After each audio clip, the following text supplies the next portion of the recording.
তিনি হলেন ইমাম হুসাইন রাদিয়াল্লাহু আনহু। তিনার দেহ মুবারকের মাজার হচ্ছে, রওজা হচ্ছে কারবালার প্রান্তরে, আর ওনার পবিত্র মাথা মুবারকের মাজার হচ্ছে বর্তমান মিশর আল আজহার বিশ্ববিদ্যালয়ের সাথে। একজনের দুইটা মাজার, মাথা মুবারক কেটে নিয়ে যাওয়া হলো কুফার গভর্নর সেন্ট্রাল মসজিদের ভিতরে। উবাইদুল্লাহ ইবনে জিয়াদ ওই মসজিদের ইমাম ছিলেন, খতিব ছিলেন, এবং তিনি কুফার গভর্নর ছিলেন। উবাইদুল্লাহ ইবনে জিয়াদ তিনি মসজিদের মধ্যে গেলেন, মিম্বরে বসলেন। আহলে বাইতে রাসূলের পবিত্র মাথা মুবারক সে তার মিম্বরের নিচে, তার মাথা মুবারক তার পায়ের সামনে রেখে দিয়েছে। সেই দিন হাজার হাজার মুসলমান, কুফার হাজার হাজার মুসলমান সেই দিন ইমাম হুসাইন রাদিয়াল্লাহু আনহুর সামনে, উবাইদুল্লাহ ইবনে জিয়াদের সামনে, পবিত্র মাথা মুবারকের সামনে বসে আছে।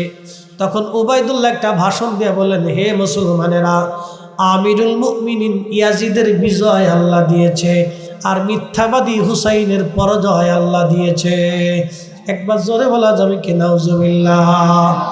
ঠিক তখনই মসজিদের ভিতরে হাজার হাজার মুসলমান ছিল না, সবাই মুখ বুজে বসেছিল। কিন্তু মসজিদের কোনায় একজন আশিকে রাসূল তিনি দাঁড়িয়ে গেলেন। তার নাম আব্দুল্লাহ ইবনে আফিফ, তার নাম ইবনে আফিফ। তিনি অন্ধ ছিলেন। মসজিদের কোনায় দাঁড়িয়ে ডাক দিয়ে বললেন, হে মারজানার ছেলে, হে মারজানার ছেলে, হে মারজানার ছেলে, আজ তুই কাকে কাকে মিথ্যাবাদী বলিস? তিনি আমার রসুলের আওলাদ, আহলে বাইতে রাসূল, আহলে বাইতে রাসূল, তিনি আমার নবীর আওলাদ। আর তুই আমিরুল মুমিনিন কাকে বলেছিস? আমার রসুলের দুশমনকে আমিরুল মুমিনিন বানাইয়া আমার নবীর আওলাদকে আজ মিথ্যাবাদী বলেছিস।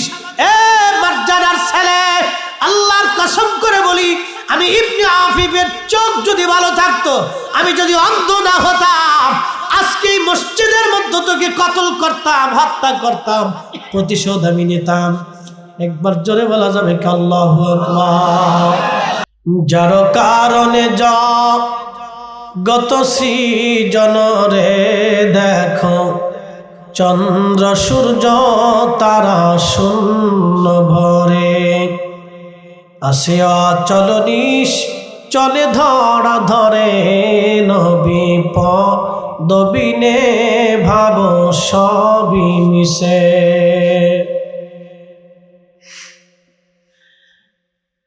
আহা, সৃষ্টি আসমান জমিন পৃথিবী সব চলমান, যার কারণে তামাম পৃথিবী সৃষ্টি হলো। শোনো, তার কদম ব্যতীত সব মিথ্যা হবে, জীবন মিথ্যা হবে, জিন্দিগি মিথ্যা হবে, জীবন জিন্দিগি মিথ্যা হবে। আজ অথবা কাল আমরা সবাই আল্লাহর দরবারে চলে যাব। ওয়া ইন্না ইলাইহি রাজিউন, আমরা সবাই ফিরে চলে যাব আল্লাহর কাছে। ইবনে আফিফ আল্লাহর কাছে চলে গেল, কিন্তু তিনি হুব্বে রসুল নিয়ে কবরে চলে গেল, হুব্বে রসুল নিয়ে কবরে চলে গেল। হযরত ইমাম হুসাইনের পবিত্র মস্তক কুফার সেন্ট্রাল হাউসে নিয়ে যাওয়া হলো। উবাইদুল্লাহ ইবনে জিয়াদ একটা লাঠি দিয়ে মাথার মধ্যে বাড়ি মারতেছিল, মুখের মধ্যে টুকা মারতেছিল, চোখের মধ্যে আঘাত করতেছিল, আর বলতেছিল, হুসাইন বুঝতে পারলি ইয়াজিদের সঙ্গে যুদ্ধ করার ফলাফল কি হয়? হুসাইন বুঝতেই তো পারলা। এখন ওই মজলিসের ভিতরে হাজার হাজার মুসলমান সবাই সরকারি সুবিধা নেওয়ার জন্য আসছে, কিন্তু নবীর একজন সাহাবী ছিলেন, তার নাম যায়েদ ইবনে আরকাম রাদিয়াল্লাহু আনহু। তিনি যুবককালে আল্লাহ নবীর দরবারে দীর্ঘদিন কাটিয়েছিলেন। যখন ইমাম হাসান হুসেইন দেখতে ছোট, খেলাধুলা করতেন, কোলে পিঠে করে নবী নিয়ে ঘুরে বেড়াইতেন, তখন যায়েদ ইবনে আরকাম যুবক ছিলেন। ইমাম হুসেইন যখন বয়স হয়ে গেল, তারা যখন শহীদ হলেন, তখন যায়েদ ইবনে আরকাম বৃদ্ধ হয়ে গেছেন। লাঠির উপরে ভর দিয়ে, বৃদ্ধতার কারণে লাঠির উপরে ভর দিয়ে ধীরে ধীরে এক নজর ইমাম হুসাইনকে দেখার জন্য আসছে। উনি ছোটকালে দেখেছিলেন রাসূল কোলে নিয়ে পিঠে নিয়ে মদিনার অলিগুলি দিয়ে আল্লাহর নবী হুসাইনকে নিয়ে ঘুরে বেড়াইতেন। যায়েদ ইবনে আরকাম লাঠির উপরে ভর দিয়ে আসছে। আসার পরে দেখে উবাইদুল্লাহ ইবনে জিয়াদ অপমান করতেছে। তখন যায়েদ ইবনে আরকাম চোখের পানি ছেড়ে দিয়ে গর্জন ছেড়ে বললেন, হে উবাইদুল্লাহ ইবনে জিয়াদ, তোমার লাঠি তুমি সরাও। আমি রাসূলের সাহাবী, আমি যায়েদ ইবনে আরকাম বলতেছি, আমি নবীর সাহাবী যায়েদ ইবনে আরকাম বলতেছি, হে উবাইদুল্লাহ তোমার লাঠি সরাও। তুমি কোথায় লাঠির আঘাত করো জানো না? আমি রাসূলের সাহাবী যায়েদ ইবনে আরকাম বলতেছি, আমি বহুবার দেখেছি ওই মুখের মধ্যে আমার রাসূল চুমা লাগাইতো। আমি বহুবার দেখেছি ওই মাথা কোলের মধ্যে নিয়ে নবী ঘুরে বেড়াইতো। আমি বহুবার দেখেছি ওই কপালে রাসূল চুমা লাগাইতো। আমি যায়েদ ইবনে আরকাম দেখেছি যারা কান্না করলে রাসূল সহ্য করতে পারতো না। উবাইদুল্লাহ তোমার লাঠি সরাও। হত্যা করেছো, দেহ থেকে মাথা আলাদা করেছো, আবার এই মজলিসে অপমান করতেছো, তারপরও কি তোমার অন্তরের স্বাদ মিটে নাই? তখন উবাইদুল্লাহ ডাক দিছে, নবীর বৃদ্ধ সাহাবী, মজলিস থেকে তাড়াতাড়ি বের হয়ে যা, না হলে তোকেও হত্যা করে ফেলবো। যায়েদ ইবনে আরকাম ডাক দিয়ে বলতেছে, এ মর্যাদার ছেলে, আমি রাসূলের সাহাবী, একবার শহীদ কেন, হাজার বারও যদি জীবন যায়, হাজার বারও যদি আল্লাহ জীবন দেয়, হাজার বারও যদি আমি শহীদ হয়ে যাই, হাজার বার যদি আল্লাহ আমাকে জীবন দেয়, আবার আমি শহীদ হব, তারপরেও আমি শাহাদাতকে বরণ করে নেব। একবার জোরে বলা যাবে কি আল্লাহু আকবার? আল্লাহু আকবার। ইয়া রাসূলুল্লাহ, ইয়া রাসূল, হে রাসূল তোমায় ভালোবাসি, অন্তরে শুধু মুখে নয়, জান্নাতের আশায় নয় রাসূল, জাহান্নাম কেউ দৌড়ি না। তোমায় পাওয়ার আশায়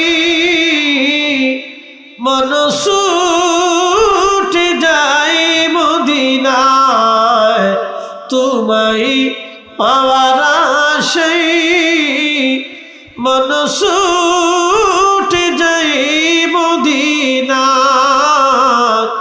এ আশিক দিদার দাও না, আর দূরে থাকিও না, এ আশিক দিদার দাও না, আর দূরে থাকিও না। হে রাসূল তোমায় ভালোবাসি, অন্তরে শুধু মুখে নয়, জান্নাতের আশায় নয় হে রাসূল, জাহান্নাম কেউ ডরি না। হাজিরিন, অবশ্যই ফিরে যাব আল্লাহর কাছে। কার কাছে? ছিলাম কার কাছে? চলে যাব কার কাছে? আল্লাহর কাছে ফিরে চলে যাব। অবশ্যই অবশ্যই আল্লাহর কাছে ফিরে চলে যাব। যেহেতু যাওয়াই লাগবে, সেহেতু হুব্বে রাসূল নিয়ে যেতে হবে। কথা কোন ঠিক কিনা? যেহেতু যাওয়া লাগবে কার কাছে? আল্লাহর কাছে। জোরে বলেন কার কাছে? যেহেতু আল্লাহর কাছে যেতেই হবে, অতএব হুব্বে রাসূল নিয়ে যেতে হবে। কথা ঠিক কিনা? আল্লাহ বললেন, সুম্মা তুরাদ্দুনা ইলা আলিমিল গায়বি ওয়াশ শাহাদাত। তোমরা আমি আল্লাহর কাছে চলে আসবে, কিন্তু আসবে তো ও বান্দা, আমি আল্লাহ তোমাদের গোপনে গোপনে প্রকাশ্যে সব আমি আল্লাহ জানি। ফায়ুনাব্বিউকুম বিমা কুনতুম তা'মালুন। তোমরা দুনিয়াতে যাহা আমল করতে আমি আল্লাহ সব তোমাদেরকে সেই দিন দেখাবো। যেহেতু ফিরে যেতে হবে আল্লাহর কাছে, সেহেতু নিয়ে যেতে হবে হুব্বে রাসূল ঈমান। কথা বলেন ঠিক না বেঠে? হুব্বে রসুল নিয়ে যাওয়া লাগবে। প্রিয় উপস্থিতি ভাই আমার, অবশ্যই চলে যাওয়া লাগবে। দাদা চলে গেল, ফিরে আসে নাই। মা চলে গেল, ফিরে আসে নাই। মনোযোগ দিবেন, চোখের সামনে থেকে বহু মানুষ চলে গেল, কেউ আর ফিরে আসলো না। এখন প্রশ্ন করি, জবাব দিবেন। যাকে নিয়ে যাওয়া হলো তাকেও দেখা গেল না। বলে আপনার ভিতরে যে আছে তাকে নিয়ে যাওয়া হবে, কেউ দেখবে না। কোন রাস্তা দিয়ে নেওয়া হলো রাস্তাও দেখা গেল না।